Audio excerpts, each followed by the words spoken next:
Project Bandit development blog, June 2018.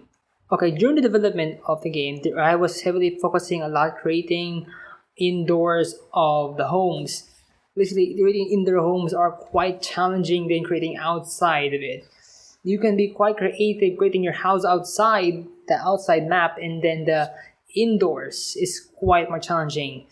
I tried to be close original. I was actually trying close to the how it look outside. If the outside house look rectangular, I try to make it look rectangular. If I try to make it like an L shape, I try to make it look an L-shaped house. So this I've been doing my development. So I try to be close as possible to the how it's designed of in the game and outside the game. Sorry, in the game, inside the house and outside the house. They have to make sure they are quite sensible and fair. And sometimes it's quite not very. I'm trying to make this is a very good development project. I don't want to make it quick lazy. From inside, it's a very good design, but the outside is like a 3 to 5 tile house. Inside is a very large building, and to be honest, it really doesn't make sense when you think about it. Sometimes it's look weird for many people, but it's in game the game. But and I will personally, my point of view, it's better to be quite reasonable design. It's a house to be quite a square house design and make it quite bigger, or make it quite bigger also at the same time reasonable design. To be quite placeable, and that's not saying it's like, this could be quite questionable sometimes, some people, but some people don't. It's the game. But it's my house is square design. Let's see, 5 to 8 tiles, make it 8 or to 10 or 12 size, quite bigger than regular, because it's going to be the similar design inside and outside, just to make sure the project design is similar. I had to make sure it is quite feasible and design should be good. Along the way, the development of it, I was actually tinkering the design in each house, and last not only that, there were actually some houses to be included, indoors characters along the way, and events that you can interact with other villagers nation itself.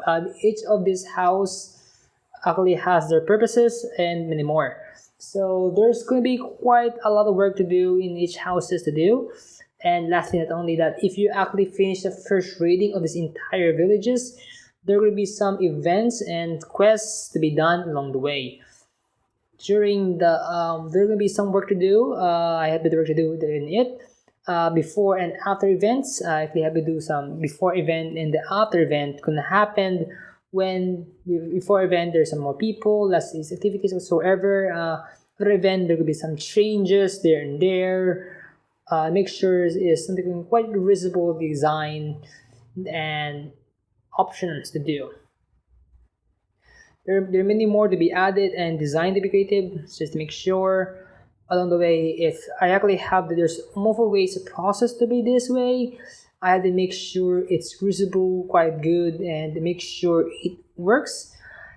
And there's many more to do with it. I have nothing but included. Again, there's after controlling the villages, that's your term of trading posts, right? Potential income and outcomes for potential income. Yes, sir, guys, income for goods nation self. Sometimes I don't know. So sure, you can just rate your foods and everything, but sometimes it's actually quite to be a leader, and it's actually the form of greed of a person. This is how it works. That's all I have to tell you about the development of the project for future and the current situation on the project. Thank you guys so much for watching this video, and I hope you guys further more updates in the future next month.